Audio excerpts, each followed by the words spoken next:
Está começando o podcast O Profissional do Futuro. Realização Unimar EAD. Olá, sejam todos bem-vindos a esse episódio do Profissional do Futuro, podcast que traz muitas informações sobre o mercado de trabalho.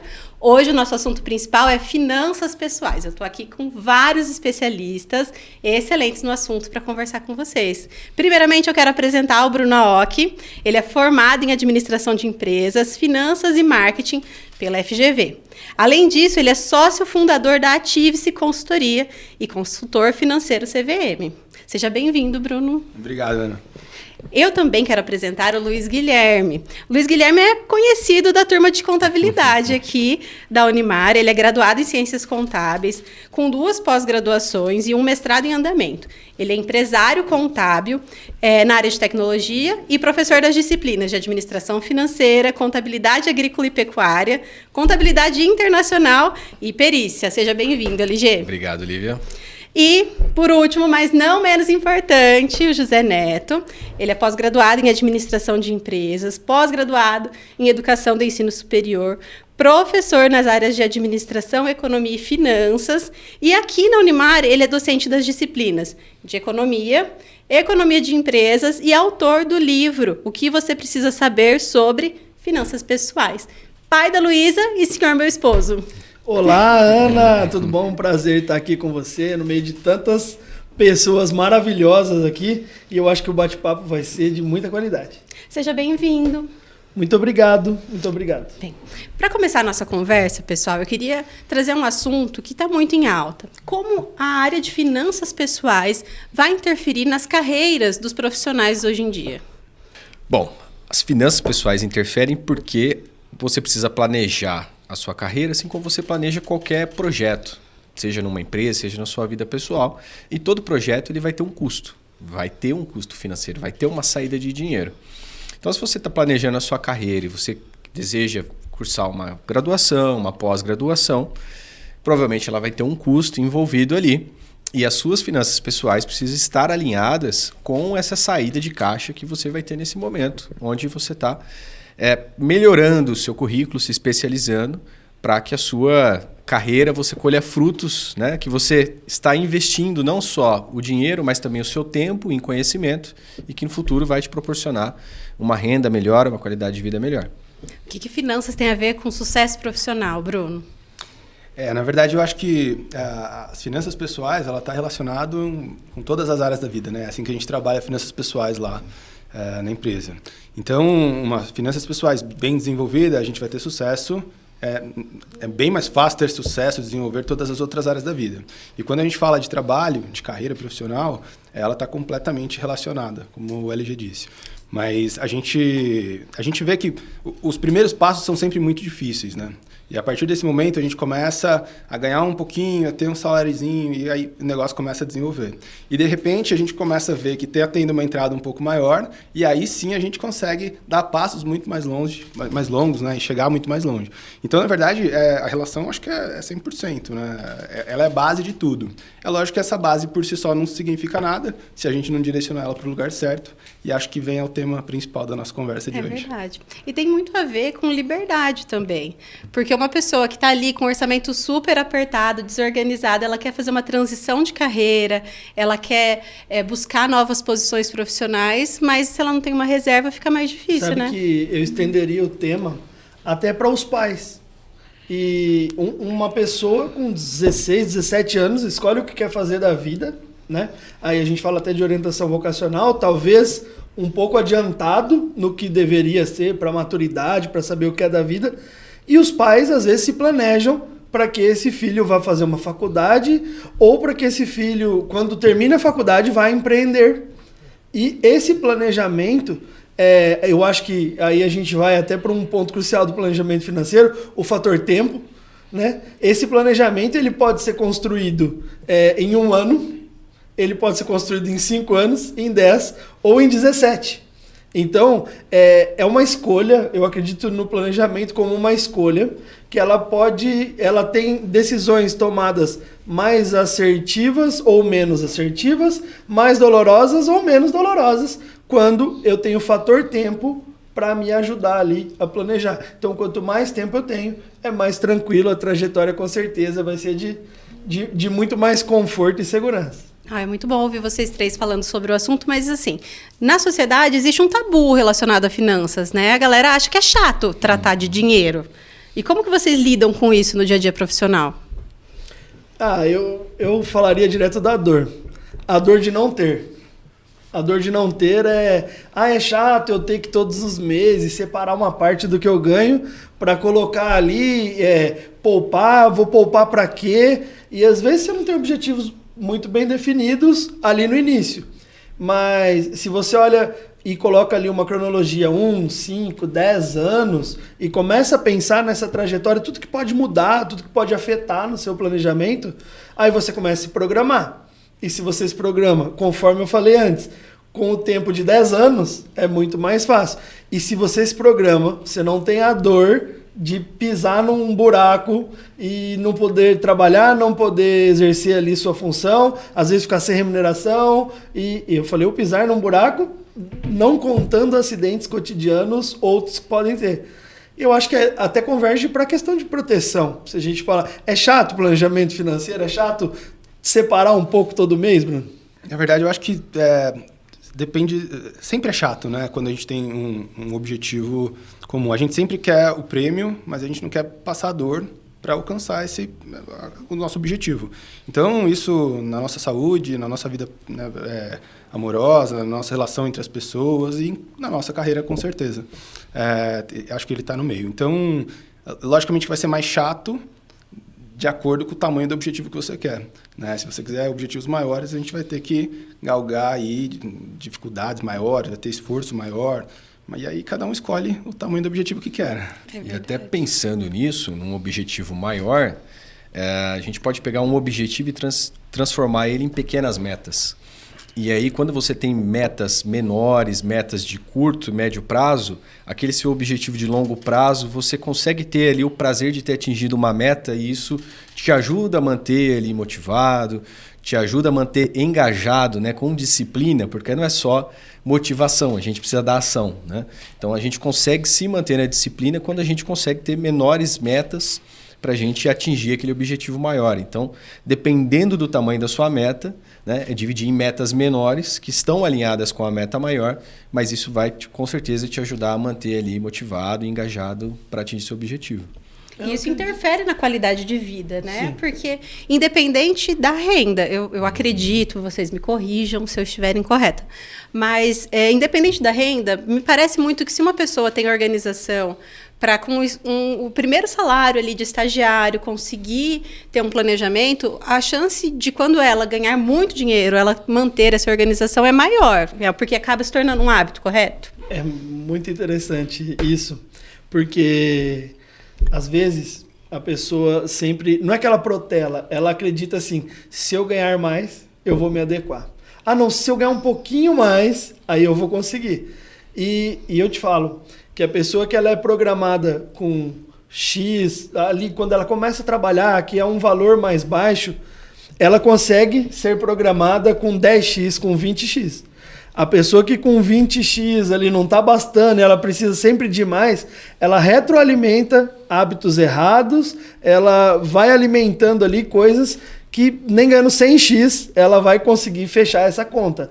Então, é muito sobre o hábito. Acho que a gente vê caso assim sempre, né? Se eu ganhar mais, aí eu consigo. Não, com frequência, né? Na consultoria a gente tem diversos exemplos disso e é muito real. A gente pega uma pessoa que ganha 10 e está com dificuldade. E daqui a pouco ela ganha 12. E é questão de 2, 3 meses para ela arranjar motivos para estar naquela situação novamente. E aí vai passando e dá para ganhar 100 e tá em situações bem delicadas. Então, na verdade, é difícil a gente falar não importa quanto você ganha, né? Tem que ter muito cuidado com isso, mas com certeza não é o tamanho da renda apenas que vai falar se essa pessoa vai estar bem ou não, né? Dá para se prejudicar com altos salários, acredito. E também acaba interferindo em outros setores da vida. Então, eu gosto muito de trazer o exemplo do dia a dia. E eu observei muito o crescimento da Ativice, a gente tem muito orgulho, né? Tu trabalhou lá por um tempo, um tempo, 3 anos, se não me engano, um tempo considerável. E a gente sempre admirou muito como a empresa se posiciona em não trabalhar só com dinheiro, não é verdade? E aí você poderia contar um pouco sobre como é essa composição dos serviços que a Active-se oferece? Legal. Quando a gente fala de trabalhar com dinheiro, né, a gente pensa de planejamento financeiro, consultoria financeira, ela está completamente ligada a dinheiro. Na verdade, está ligado a pessoas. Né? A parte mais importante, o coração do negócio, eles são as pessoas que estão por trás. Inclusive, a consequência de tudo aquilo que vai ser feito, né, é diretamente relacionada à vida das pessoas e aquelas pessoas que os rodeiam. Então, o que a gente faz lá? A gente acompanha a vida financeira do 0 ao 100, em todos os aspectos. A gente consegue, tem 3 módulos principais. Primeiro é o planejamento financeiro, onde a gente tem uma gestão 360, pega a vida da pessoa inteira e entende o que ela quer. Então, não é algo que é colocado para ela. Eu preciso entender o que é importante para ela, o que ela quer, quais as necessidades, se tem família, quais os riscos, como o José colocou aqui. Então, eu vou descobrir o perfil da pessoa. Não é descobrir, ela vai me falar. Tá. Né? Ela que vai decidir o que ela quer da vida. A partir daquele momento, a gente vai decifrar ponto a ponto do que seria interessante para ela alcançar esses objetivos de curto, médio e longo prazo. Então, aí a gente começou, né? A partir daí, ela vai começar a gerar renda, a acumular renda, os objetivos vão estar crescendo, né, junto com os ideais dela. E a partir daí, a gente tem a parte de consultoria financeira, que seriam os investimentos. Hoje, a gente trabalha como consultor financeiro CVM, e isso é um assunto um tanto novo no Brasil, né, que traz independência para a gestora e para o escritório. E também a gente não está preso a nenhuma casa, nenhuma bandeira. Então, realmente, a gente vai trabalhar as necessidades do cliente. Isso impede qualquer conflito de interesse. Um ponto importante para quem já está um pouco mais adiantado ali na questão de acúmulo financeiro. E, por último, para eu trabalhar todas as áreas financeiras ali, a gente tem o braço empresarial, que seriam trabalhar as pessoas que tem um CNPJ, né? Então, o médico, a gente tem uma área específica só para a área financeira, trabalhar o advogado, o arquiteto, começa a ganhar um certo dinheiro e aí acaba misturando tudo, né? Você acaba misturando o pessoal com o PJ, o LG sabe bem do que é isso, nosso parceiro lá também e está aí na caminhada junto com a gente. Então, acho que é mais ou menos isso que a gente faz. Com certeza. Pessoal, e aí, trazendo já a questão do CNPJ e das profissões, eu acho que os nossos ouvintes, eles estão buscando uma melhoria de carreira. E muitos deles vão lidar com essa questão de trabalhar como autônomos, profissionais liberais. E nesse caso, LG, como que eles devem realmente ali proteger o seu patrimônio buscando o serviço contábil, por exemplo? Bom, a gente tem 2 aspectos, né? Tem o aspecto tributário e a gente tem o aspecto civil. Né? Quando a gente fala de proteger o patrimônio, a gente está olhando o aspecto civil, mas também a gente tem que olhar o aspecto tributário. Porque nem sempre é vantajoso atuar como pessoa jurídica. Em alguns casos, quando a pessoa está começando, né? Ali um faturamento, uma renda média ali até uns 5 mil mensal, ainda compensa a pessoa atuar como pessoa física. Né? Mas a pessoa jurídica, depois desse valor, se torna interessante porque na pessoa física a gente tem a tabela do imposto de renda que é progressiva e as alíquotas vão aumentando. E ela é muito cruel, né? Porque a pessoa está isenta, de repente ela começa a pagar 7,5%, de repente ela já está em 27,5%. Então, tributariamente falando, a pessoa jurídica pode ser interessante a partir desse valor. Mas pensando no aspecto civil, né? Quando você exerce um trabalho enquanto PJ, e você emite nota, tem os contratos na pessoa jurídica, a responsabilidade é da pessoa jurídica. Claro que você tem a sua responsabilidade ali enquanto profissional. Se você é um médico, né, você responde ainda pela sua responsabilidade civil, mas você está resguardado ainda pela pessoa jurídica sob vários aspectos. Né? Isso olhando na operação do dia a dia. E eu acredito que mais para o fim a gente pode falar da proteção patrimonial em si, que aí não é o CNPJ da operação, ou seja, ali do médico, do advogado, e sim um CNPJ patrimonial, uma holding patrimonial. Né? Mas nesse começo, para quem está começando na carreira, eu vejo principalmente o aspecto tributário como muito vantajoso E o CNPJ hoje ele também abre portas. Muitas empresas, hospitais, instituições contratam os profissionais apenas como pessoa jurídica. Sim. Então também tem esse aspecto comercial, se é que a gente pode se dizer. Essa mudança no mercado de trabalho realmente. Exatamente. Né? Que em vários casos é muito comum um médico se formar e 2, 3 meses depois já ter um CNPJ para conseguir trabalhar com plantões, em UPAs, enfim, com o CNPJ, porque é a forma com que está sendo contratado hoje em dia. Existe muito preconceito em torno da figura do contador. Perfeito. É de tipo, ele só vai gerar coisas para eu pagar. E parece que não entende a vantagem de estar enquadrado. Sim. Ou de às vezes ouvir, sai da pessoa física, vem para a pessoa jurídica, você vai abrir um leque, inclusive comercial, igual você está falando. Sabe que é legal transmitir um pouco para quem está vendo a gente aqui? O contador consegue fazer o nosso cliente ganhar mais dinheiro e ter mais possibilidades? Sim, como esse próprio exemplo, né, onde principalmente quem é da área da saúde tem mais oportunidades atuando como pessoa jurídica, mas também tem muito médico, muito profissional, né, arquiteto, advogado, que deixa dinheiro na mesa por estar atuando como pessoa física. Né? Como disse, a tabela de imposto de renda ela é cruel.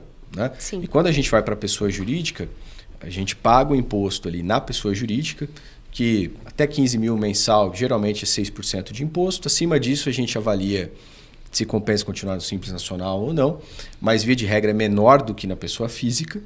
E você tendo essa empresa, apurando os impostos por ela, fazendo tudo da forma correta, né? Emitindo nota fiscal e etc., a gente consegue distribuir os recursos da pessoa jurídica para a pessoa física de forma isenta de imposto de renda. Né? Claro que você tem que ter um prolabore, que seria o equivalente ao salário, né, do sócio da empresa, não pode ser um valor baixo, mas a maior parte desses rendimentos a gente distribui como lucros. E você tendo a contabilidade evidenciando esse lucro é isento. Gente, e eu acho um pecado que não se ensina isso em muitos momentos da vida da pessoa.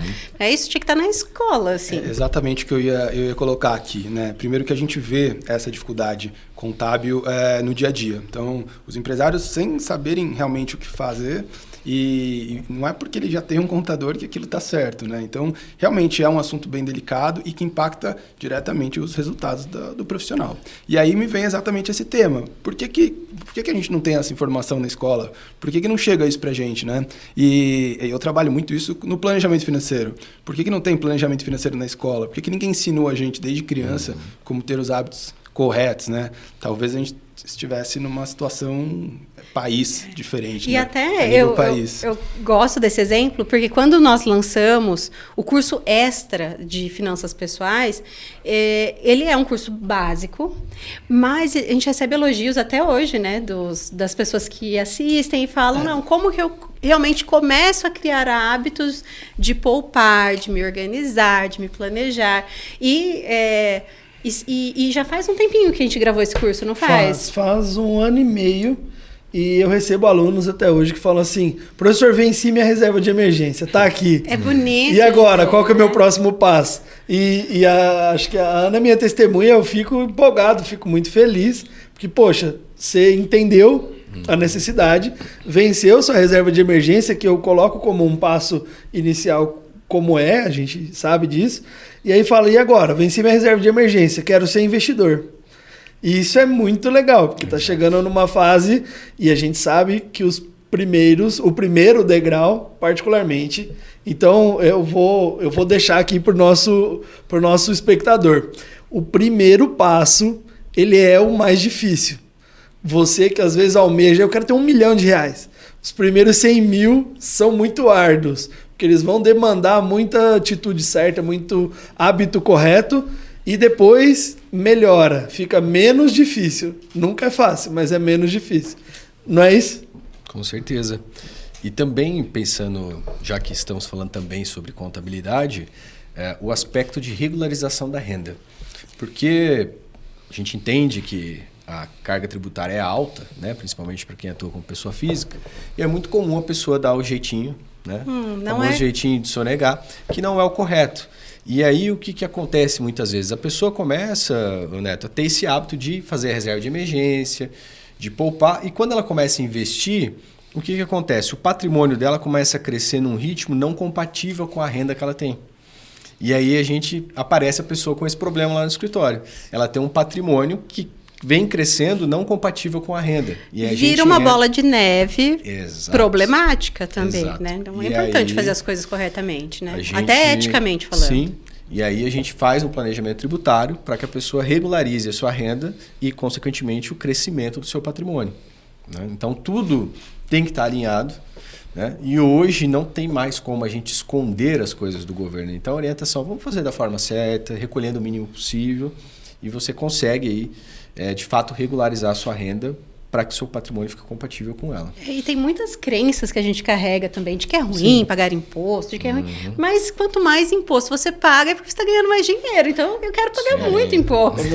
Quando a gente vê um profissional de ponta, igual é o Luiz Guilherme, que traz a informação, tanto de proteção, quanto de oportunidade de mercado, quanto de se manter muito bem no mercado, é legal. Às vezes, a pessoa está tendo uma prestação de serviço de um tirador de guia para ela. E aí o tirador de guia não vai, né, ensinar, não vai orientar o que deveria ser feito. Então, fica outro ponto muito importante.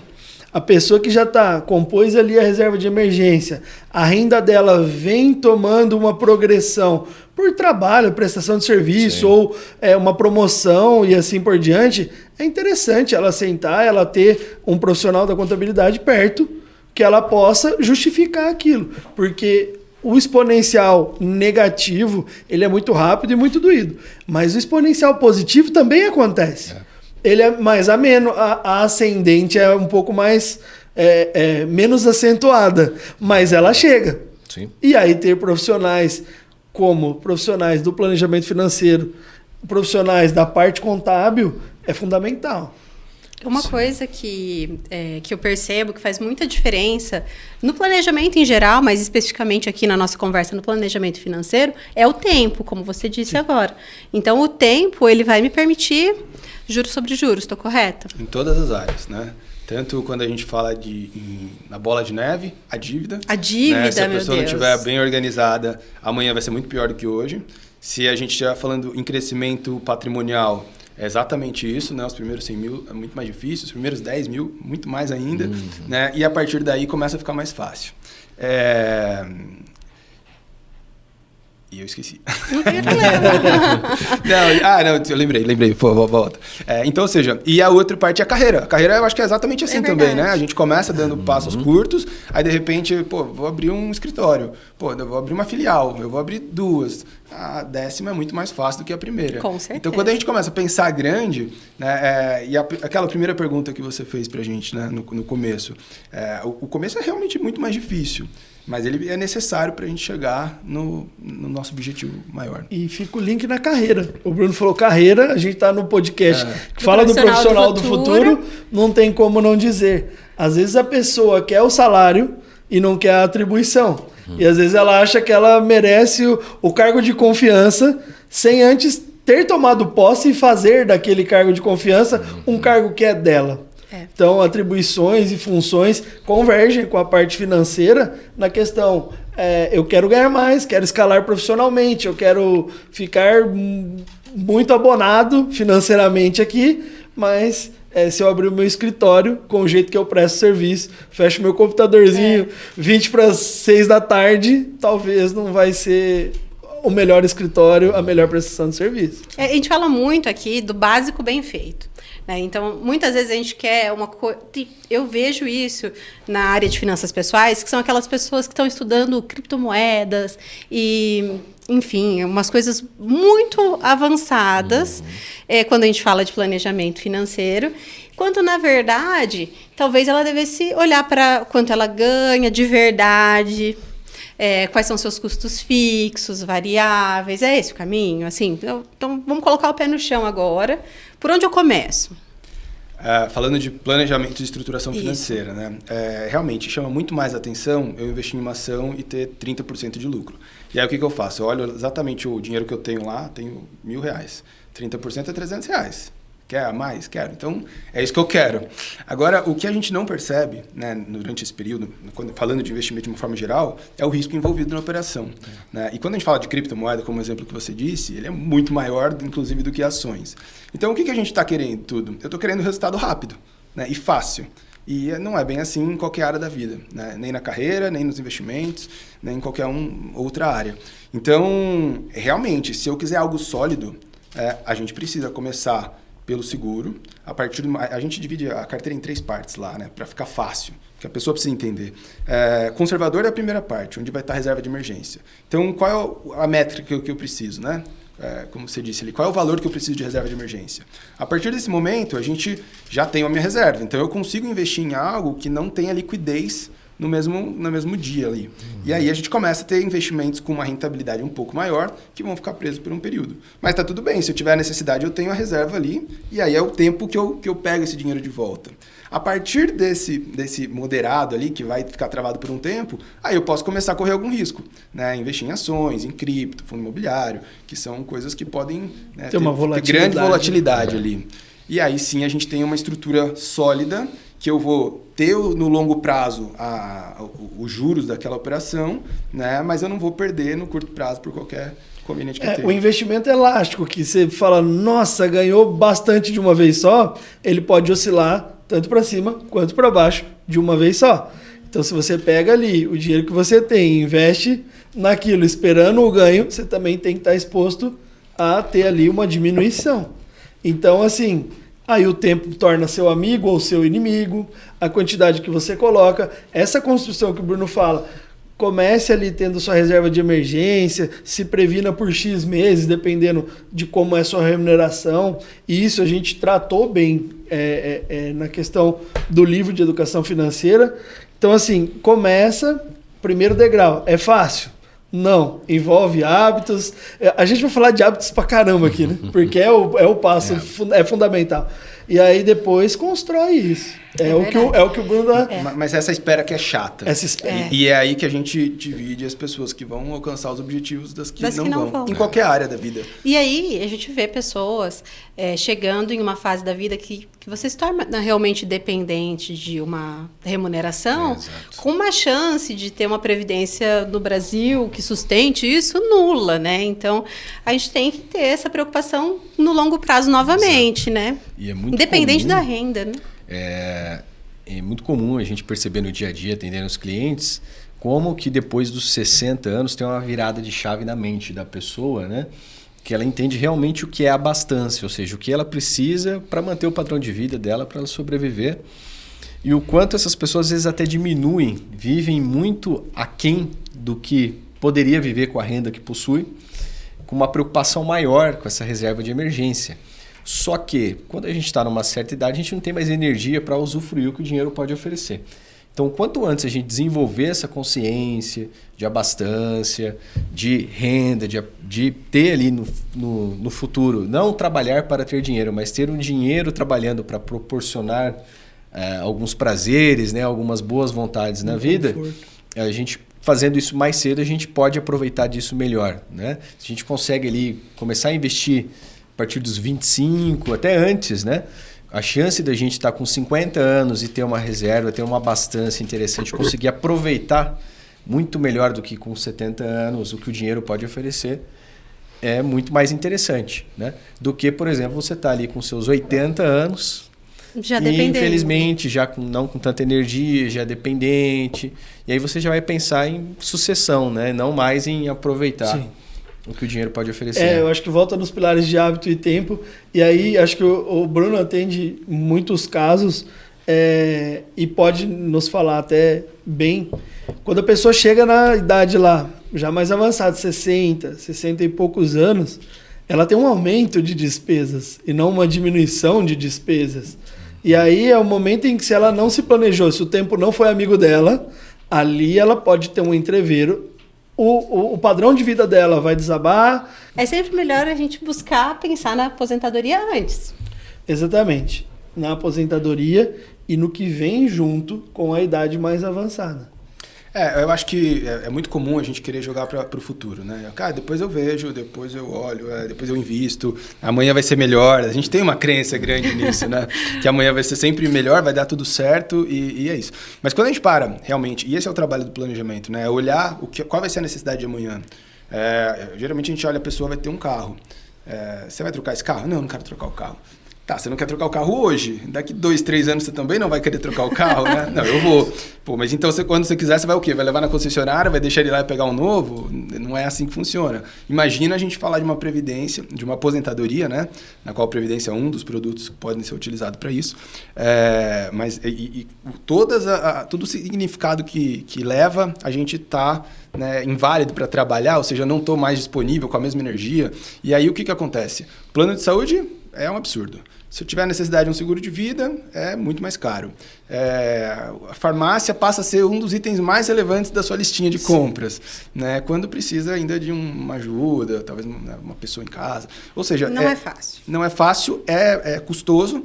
E se a gente puder preparar isso quanto antes, a condição que a gente vai ter nesse momento vai ser muito mais confortável. Eu costumo dizer que é até um ato de amor com quem você convive, né? Então, imagina o peso sobre os filhos, se você se torna... Assim, é difícil, a gente não pode nunca julgar como o outro se preparou. Mas eu penso que é um ato de amor com quem vai cuidar de você na velhice, se você conseguir ter essa organização. A gente faz um exercício rápido aqui, que é olhar a foto nossa com 30, 40 anos a mais. E aí conversa com essa pessoa que talvez muito daqueles valores que a gente tem hoje a gente começa a mudar, né? A gente dá tudo pro filho, né? Dá tudo para aquelas pessoas que a gente ama. Mas tenta olhar você, 30 anos mais velho, que talvez vai mudar bastante coisa na sua rotina aí. Acho que é um ponto legal. E pensando principalmente, como é todo plano de saúde, né? O plano de saúde, geralmente, quando você vira a década, ele dobra de preço. Sim. Né? Então, se você paga 350 com 30 anos, quando você tiver 40, já vai para R$700. É isso mesmo. Imagina com 70 anos, então... Você realmente tem que ter um planejamento futuro onde a sua renda seja suficiente para cobrir esse custo. Porque senão, às vezes a renda sua toda não cobre nem o plano de saúde. Então, realmente é um ato de amor. E os gastos hospitalares, assim, quando são necessários, eles podem ser muito altos, assim, desproporcionalmente altos. Exato. Então, é muito importante considerar a questão da saúde, o custo da saúde no futuro e ter realmente... Quanto eu preciso para sobreviver na realidade de hoje com 60, com 70, com 80 anos e se planejar para que no futuro tenha essa renda. A expectativa do amanhã vai ser melhor, ela atrai muito nesse sentido. Porque imagina que você está no amanhã vai ser melhor e que os pais ali, os avós, tiveram uma condição melhor do que a sua. Eles vão te deixar um patrimônio. E às vezes você não tem nem a condição de liberar o patrimônio deles para quando chegar o momento de usufruir. O planejamento financeiro vem muito em encontro com isso. Por quê? Mas o meu avô, até a velhice, ele conseguiu ter qualidade de vida, ir em bons médicos e tal. Então você deve se preocupar com a sua parte. Porque a hora que chegar o momento dele passar para seus pais ou de passar para você, a gente já está falando de um valor que às vezes você... não pensou, mas você precisa liberar isso. É verdade. Eu acho que ele jogou a bola para você. Você pode ter certeza que eu joguei pro outro lado da mesa. Porque quando a gente está acostumado a ver um determinado patrimônio, por exemplo, em posse dos avós, toda vez que a gente transfere patrimônio de uma geração para outra, há custos, há tributação sobre a herança, sobre doações. E existe uma forma da gente planejar isso, principalmente se for uma família que possui propriedade rural, que possui imóveis, existe o instrumento da holding familiar, né? E dentro da holding, a gente consegue reduzir encargos tributários, consegue fazer essa sucessão de uma forma mais amigável. Por quê? Dentro da holding, né, quem é o possuidor ali do patrimônio, ele dita as regras de como aquele patrimônio vai ser dividido, administrado e gerido quando ele vier a faltar. Né? Em vida, ele pode ir fazendo doação desse patrimônio, claro, com cláusulas que resguarda o usufruto desse patrimônio dele enquanto vida, a gestão, o controle sobre esse patrimônio enquanto ele estiver em vida, mas ele já consegue ali fazer a divisão desse patrimônio em vida, evitando todos os desgaste, né, emocional, desgaste financeiro do inventário quando essa pessoa vier a faltar. Tem que pensar, essa é a parte chata, mas tem que Só pensar. um ponto, também requer tempo, é uma coisa que não pode ser feita assim, por exemplo, o vovô está na cama do hospital, vamos fazer uma holding. Não dá. É uma coisa que a gente tem que fazer com anos de antecedência e através, fazendo com anos de antecedência, fazendo as doações ao longo do tempo, aí a gente consegue essa redução tributária, consegue evitar o inventário. Planejamento E ninguém financeiro consegue proteger isso? Ninguém consegue evitar que o tempo vai passar, né? Exato. Esse é o único ativo que a gente não tem controle, né? Que não volta. E, na verdade, é em cima disso que a gente trabalha, né? É tentar ajustar as finanças para as necessidades do período que a gente tem. Quero que vocês pensem, por favor, em um recado final para os nossos ouvintes, espectadores. Por quê? Foi muito rica a conversa com todos vocês, né? Então, assim, vocês falam com muita propriedade sobre esse assunto, que eu sei que faz parte do cotidiano de vocês. Mas para quem está assistindo agora, às vezes é o primeiro contato com um assunto tão importante. Então, eu gostaria que vocês deixassem ou um recado, ou uma história de algum cliente que mudou de vida. Eu quero que vocês usem esse momento final para ter uma palavra cada um sobre finanças pessoais e mudança de vida e carreira. Tá. Vou começar com você.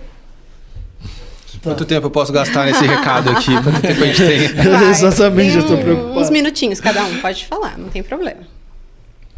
Bom, se eu puder deixar aqui um recado para quem nos assistiu até aqui, é que esse ativo que o Bruno falou que é tão importante, que é o ativo tempo, ele é um ativo que a gente tem que dar o devido merecimento, tem que controlar ele e saber que tem tomadas de decisões que têm consequências. Então, se eu puder, independente da minha faixa de renda, a faixa etária é importante, porque o quanto antes melhor, se eu puder, todos os meses, pensar nos meus próximos passos e o quanto mais eu pensar distante isso, curto, médio, longo prazo, vai me fazer tomar decisões mais assertivas e eu vou ter possibilidade de usar esse ativo tempo ao meu favor e quando acontecer alguma coisa eu falar, não, isso aqui podia acontecer, tá aqui, eu me precavi para isso. Ou eu cheguei nisso aqui e não foi sorte, isso aqui foi uma construção mensal. É assim com a vida financeira, é assim com a saúde, é assim com o relacionamento. Tudo é uma construção. Então, a sugestão é, use o fator tempo, o ativo tempo, em seu favor. Construa um pouquinho cada mês, independente de faixa de renda. Faça ali dentro das suas possibilidades e chegue para uma idade que eles chamam de a melhor idade, que a gente vai chegar, com a melhor idade e com as melhores possibilidades. É isso aí, Ana. Maravilhoso, Bruno. Sua vez, querido. Não, legal. Eu acho que falar de planejamento financeiro, como a gente falou, dava para falar o dia inteiro aqui. Mas acho que o ponto principal aqui é olhar que a gente não está falando de dinheiro, né? Primeiro, vamos tirar isso da cabeça. A gente está falando da área mais importante da sua vida, que geralmente é filhos, os pais, os relacionamentos, né? Às vezes é minha empresa, às vezes quando a gente pega o que é mais importante para você, né? Não é o dinheiro, mas o dinheiro afeta diretamente todas essas áreas. Então, falar de planejamento financeiro é falar de como eu vou ter uma vida que merece ser vivida e o conforto necessário ao longo desse tempo. E a parte chata, mas importante de dizer, é que a gente não está num ambiente que foi feito para você vencer, né? Infelizmente. O Brasil, principalmente, é um cenário onde a gente tem fatores macroeconômicos super desafiadores, né? Carga tributária super desafiador, profissionais que, na verdade, estão do outro lado da mesa, né? Quando a gente trabalha para outras instituições que ganham com produtos que, na verdade, não fazem sentido. E aí a gente tem uma realidade como a de hoje, onde mais de 80% das famílias do Brasil estão endividadas. Então, conhecer sobre o assunto, e essa é minha conclusão, não deixe de conhecer sobre o assunto, de ir buscar mais, de entender. Esse é um assunto primordial para você conseguir se desenvolver da maneira como você merece ao longo da sua vida. Com certeza. LG? Bom, acredito que o melhor recado que eu posso deixar é tudo exige planejamento. Então, se você deseja ter uma renda no futuro, se você deseja investir no futuro, até se você deseja comprar um imóvel no futuro, você precisa compreender como está a sua situação de renda, de regularização de renda, para que você consiga comprovar e atingir aquele objetivo e estar nos conformes. Isso pensando no aspecto tributário. Mas pensando no aspecto de gestão da renda, eu acredito que a pessoa tem que visualizar o quanto é o custo de vida dela, ter isso muito claro, e o quanto é o custo de investimento, quanto ela precisa investir. Seja um profissional, um liberal, seja um CLT, mas principalmente quem é empresário. É muito comum um empresário misturar os rendimentos das duas coisas, da pessoa física e da jurídica, e às vezes a pessoa física dele prejudica a pessoa jurídica, né? Ele afoga o caixa da empresa para ter uma condição de vida melhor na pessoa física, e isso impede aquela empresa de crescer e de proporcionar, consequentemente, uma renda melhor para ele também no futuro. Então, acredito que tudo envolve planejamento. Com certeza. E ouvindo esses profissionais incríveis aqui, uma coisa eu tenho certeza, de que as escolhas de hoje vão interferir nos resultados de amanhã. E aí, com isso, nós precisamos encerrar nosso podcast de hoje. Eu fiquei muito contente de receber cada um de vocês. Muito obrigada. Obrigada, Bruno. Obrigada, LG. Obrigada, Zé. E eu quero convidá-los a assistir os próximos podcasts, que nós estamos com assuntos incríveis e outros convidados muito legais, muito capacitados também. Eu também quero te convidar a fazer o download do livro Profissional do Futuro, que está disponível gratuitamente, e nós estamos nas plataformas do Spotify, YouTube e também na TV Marília, segundas-feiras, às 9 horas da noite.